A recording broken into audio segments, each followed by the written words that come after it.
सनितपुर जिल्ला एबसुनि बानजायनायाव दासान्दि सोलिगासिनो दं आन्डार 13 बोसोरनि जोलुर बादायलायनाय।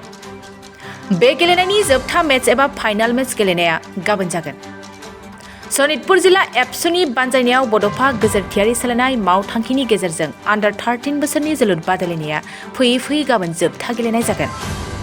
सादेकियाजुलिनि बाथासिपुर मिलन गोजौ फरायसालिनि गेलेग्रा फोथाराव गाबोन जोबथा मेचखौ सादेकियाजुलि दखरा आरो बेलस्रि दखरानि गेजेराव गेलेगोन। बे गेलेनाय फाइनाल मेचआव ओनसोलनि गासैबो रायजो राजाफोरखौ बाहागो लाफैनो सादेकियाजुलि दखरा एबसुनि लेङाइ आफादगिरि बिलाम बसुमतारिया खावलायहरदों। गिबियावनो बड'लेण्ड बुब्लि बे रादाबनिसिम जोंनि बे सादेकियाजुलि दखरा दुलाराय बर' फरायसा आफादनिफ्राय जोंनि रादाबखौ फोसावनायनि थाखाय हामलायथि बावनाय थाबाय आरो लोगोसे थांनाय 21 जुलाइ बेनिफ्राय जाबाय थानाय सनितपुर जिल्ला दुलाराय बर' फरायसा आफादनि जि मोनसे 13 बोसोर बैसोनि गाहायनि जोलुर बादायलायनाय बे खेला फैयै दिनै सेमि फाइनाल जाबाय। बेयो थेलामारायाव जाबाय थादों दायो। दिनैनि उनाव गाबोनो जोंनि बे सादेकियाजुलि दखरानि सिङावनो नैबे बाथासिपुर मिलन गोजौ फरायसालिनि गेलेग्रा फोथाराव फाइनाल खेला गेलेनाया जागोन। दा बेयाव जों जोबोरैनो गोजोननाय मोन्दों।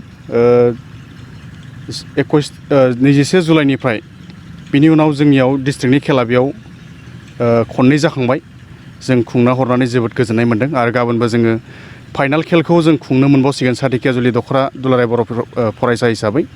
दा बेयाव जोङो खावलायनो सानदों जोंनि ओनसोलनि जोंनि बे सनितपुर जिल्लानि सिङाव थानाय साफ्रोमबो रायजो राजा बिथांमोनखौ जेन नैबे गाबोन फैबाय थानाय 13 बोसोर बैसोनि गाहायनि फुटबल गेलेनाय जोबथा गेलेनाय फाइनाल गेलेनाय बेयाव जेन गासैबो बाहागो लाफैनानै जोंनि उन्दै अनजालु फरायसा जायफोरा जाखांबोबाय थादों दायो फुटबल गेलेनायाव गोसो गुदुं बिथांमोनखौ जेन थुलुंगा होफैगोन आरो बिथांमोनखौ थुलुंगा होनायजों लोगोसे जायफोरा जाखांबोबाय थादों गामि गफानि सिङाव थानाय फरायसाफोर बिथांखौबो जेन थुलुंगाखांहैगोन बेखौनो जों आसा खालामनानै गाबोननि फाइनाल गेलेनायाव जेन लैहोर फैनानै गासैबो बाहागो लाफैगोन नायफैगोन बेखौ जोङो आसा खालामदों।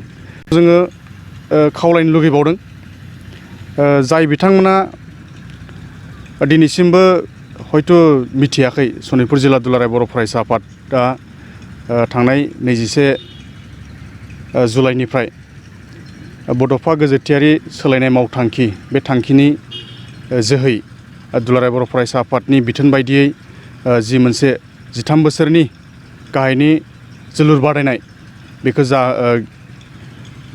सालायबोबाय थादों। बेखौ जेन जायफ्रा मिथियाखै जेन मिथिनानै लायो आरो गाबोननि समाव जेन गासैबो फैनानै बाहागो लाफैगोन जों बेखौनो खावलायदों फरायसाफोर। 2023-24 सोलोंथाइ बोसोरनि थाखाय गोदान मुं थिसननाय लानानै फैदों डन बस्क' डिग्री कलेज साफागुरिया।